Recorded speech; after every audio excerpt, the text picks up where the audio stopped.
Amistad and HarperAudio present Mounted, On Horses, Blackness, and Liberation by Bitter Kalli, read by Tyla Collier.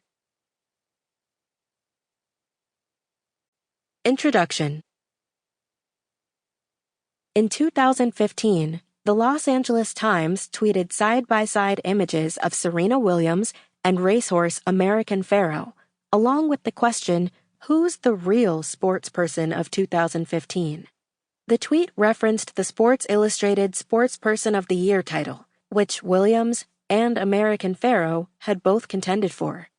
Williams had won, but public dissatisfaction continued, with the horse's jockey describing the title as a sham.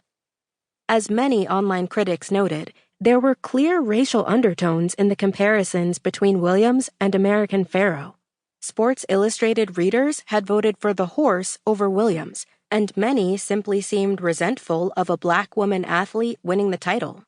The controversy followed years of similarly racist commentary. Over the course of her career, audiences and viewers routinely assigned animalistic qualities to Williams when describing her physical prowess and strength. This wasn't the first time a black athlete had been compared to a horse or even made to compete against one.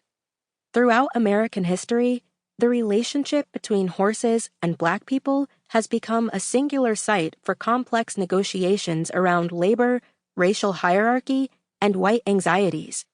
In the fall of 2014, I was marching through New York City with my classmates to protest the police killing of a black man named Michael Brown.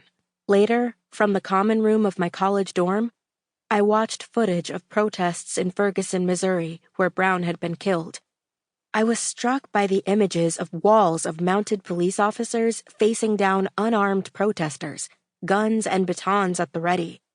I was 17 years old and had recently moved from the largely black, rapidly gentrifying Brooklyn neighborhood where I was raised to a predominantly white campus uptown.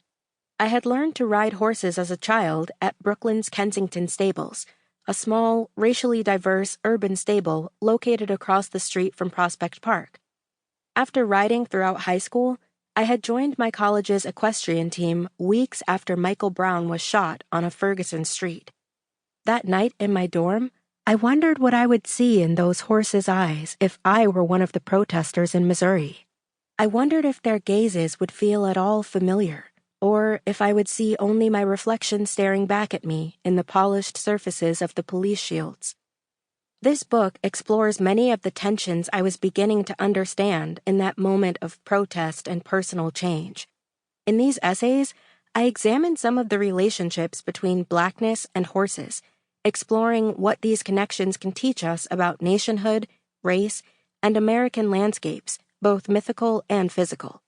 From mounted cops and border patrol agents to equestrian-influenced fashion trends, from Lil Nas X's Old Town Road to public statues of Civil War generals on horseback. Horses are ubiquitous in American cultural and political life. Obviously, these phenomena are not equivalent when it comes to their material impact on everyday life. In terms of their effect on people's ability to survive, the influence of officers who enforce U.S. border policy is worlds away from the influence of a statue in a city park.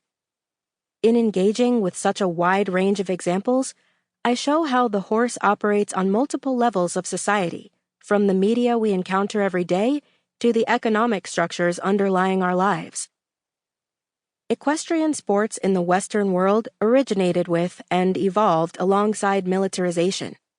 Until the 1952 Olympic Games in Helsinki, only military officers were allowed to compete on the United States Olympic equestrian team.